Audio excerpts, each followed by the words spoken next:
كيفن اغوديلو نقلها عرضيه عاليه، المحاوله بالراس والكره عدت، الكره وصلت، يفعلها مرة أخرى المدافع الإمام يسجل الآن في شباك النواخذة.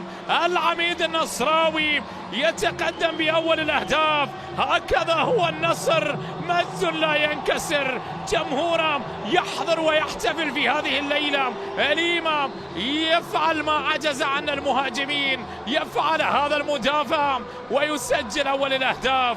شوط أول يترجمون بهدف بعد أن تألق الهوتي في 3 كرات سابقة. الإمام وضع حدا لتألقه، راحت الكرة في الشباك، سكنت الآن في مرمى دبل فجيرة، والعميد النصراوي يسجل الآن الهدف الأول. هكذا هو العميد، تاريخ عريق وجماهير صاحبة الوفاء العميق. عيسى الهوتي يلعب كرة طويلة أمامية، تمريرة حلوة من الهوتي، نقل بالجهة اليمنى إلى راشد والكرة في انفراد، راحت، هدف التعادل. النواخذة عادوا مرة أخرى. ابن العراق، الأسد العراقي مهند يسجل الآن هدف التعادل، يعيدهم إلى المباراة 1-1، يرفعون الأشرعة ويسجلون هدف الفرح، هدف التعادل. عادوا إلى نقطة البداية، أصبحت النتيجة يا ليما 1-1. هل هي بالنيران الصديقة أم أنها سكنت في الشباك عن طريق اللعب مهند علي؟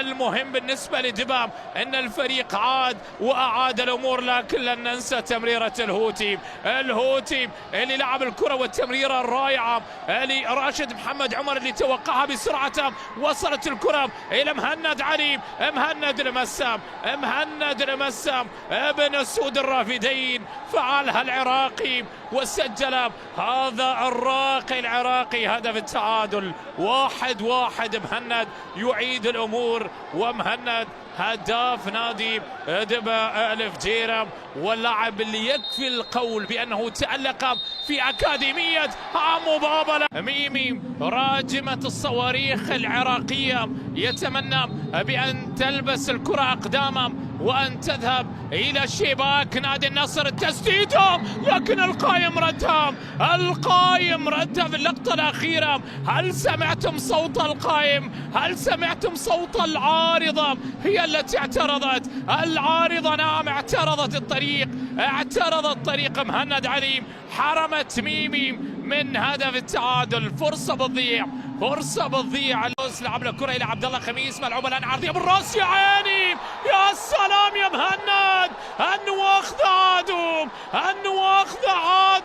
عادوا مرة أخرى عن طريق العراقي. نعم العراقي مهند علي. ميمي من تأسس في أكاديمية عمو بابا، لا تستغرب منا هذه القوة الهجومية، يفعلها مرة أخرى في هذه الليلة، يسجل هدف التعادل، هدف للنواخذة، والنواخذة يرفعون الأشرعة. هدف يا نواخذة، نعم يضربون بقوة، وهدف يهز الشباك ويشعل العشق بالنسبة لمشجعي نادي دبا الفجيرة.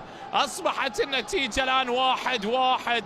ابن سود الرافدين الأسد العراقي وضعها بالراس، انسل ما بين المدافعين.